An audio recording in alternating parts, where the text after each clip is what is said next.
Olá! Vejam o que pode acontecer quando um discurso político sedutor atrai incautos, mobiliza uma parcela da sociedade e vai produzir lá na frente danos para a política, para a democracia e para o futuro da sociedade, comprometendo a credibilidade das instituições, o saneamento das instituições. Era quase consenso nacional em relação a esta eleição de outubro, que vai acontecer agora, em poucos meses, que deveria haver uma grande renovação no Congresso Nacional e o eleitorado estava disposto a isso, estava sendo chamado e convocado para isso e sabia que no exercício da sua soberania ele poderia sim, se quisesse, promover essa grande renovação, essa necessária renovação, afastando os corruptos, afastando os coniventes com os corruptos que sabiam o que estava acontecendo e nada faziam para interromper aquela sanha que se apropriou dos recursos nacionais.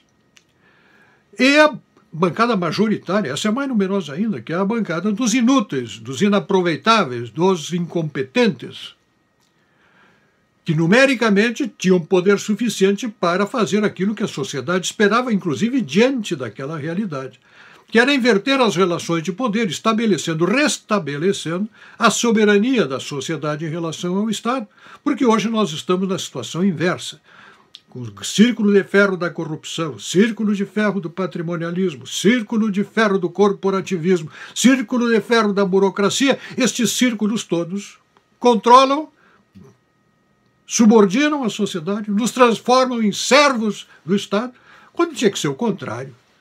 Tinham que ser as instituições e os poderes de Estado servindo a sociedade. Pois bem, o que aconteceu? Começaram as articulações para que não houvesse renovação.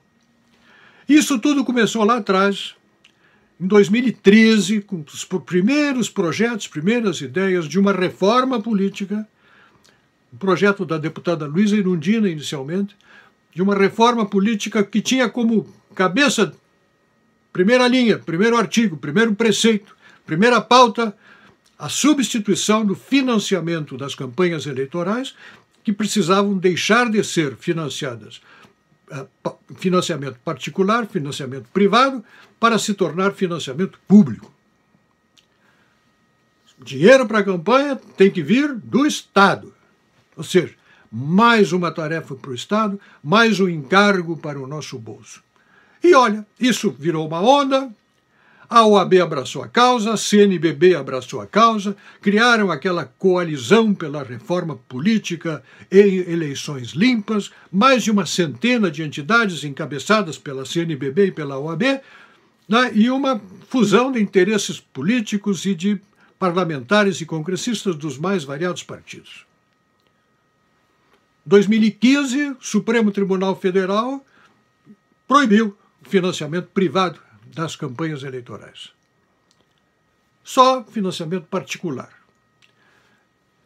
O Congresso Nacional, posteriormente, regulamentou a matéria e botou na conta para esta eleição a bagatela de 1,7 bilhão de reais. 1,7 bilhão de reais saídos do nosso bolso para financiar as eleições. A sociedade, quando soube disso, ficou aborrecida, com razão. Só que o brasileiro se aborrece e não faz nada.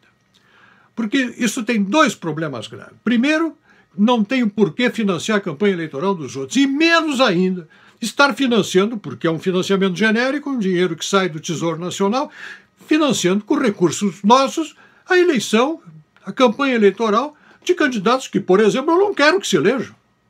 Você não quer que se eleja? E, no entanto, o seu dinheiro está sendo usado para isso. Mas mais grave. O mais grave é que esse dinheiro vai para quem? Para os partidos políticos, que são comandados por quem? Pelos deputados federais e pelos senadores, que passam a usar esse recurso para quê? Para a sua própria reeleição. Ou seja, todo o recurso que vai para o financiamento das campanhas, em vez de ser pluralmente distribuído entre aqueles que tinham acesso, por exemplo, aos financiamentos privados, agora passam a ser canalizados para os comandantes partidários, para os chefetes partidários, que lá nos seus estados ou no plano nacional vão comandar a distribuição desses recursos, acabando de vez com a possibilidade de renovação, porque adicionalmente os próprios partidos estão fechando a porta.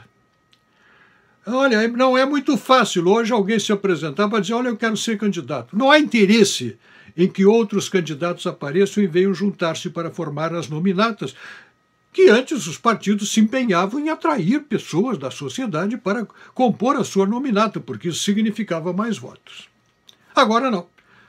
Porteira fechada para a preservação dos mandatos dos atuais, dos corruptos, dos coniventes e dos inaproveitáveis, dos inúteis, inibindo as possibilidades de renovação dentro do Congresso.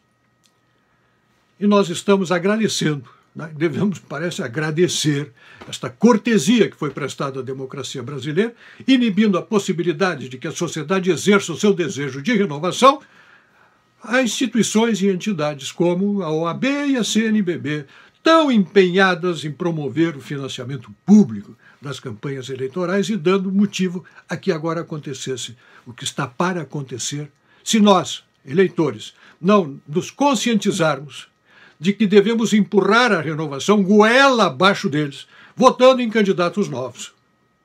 Queiram ou não queiram, pelo menos esta parte a gente pode fazer. Pense nisso. Meu nome é Percival Pugina e eu quero meu país de volta.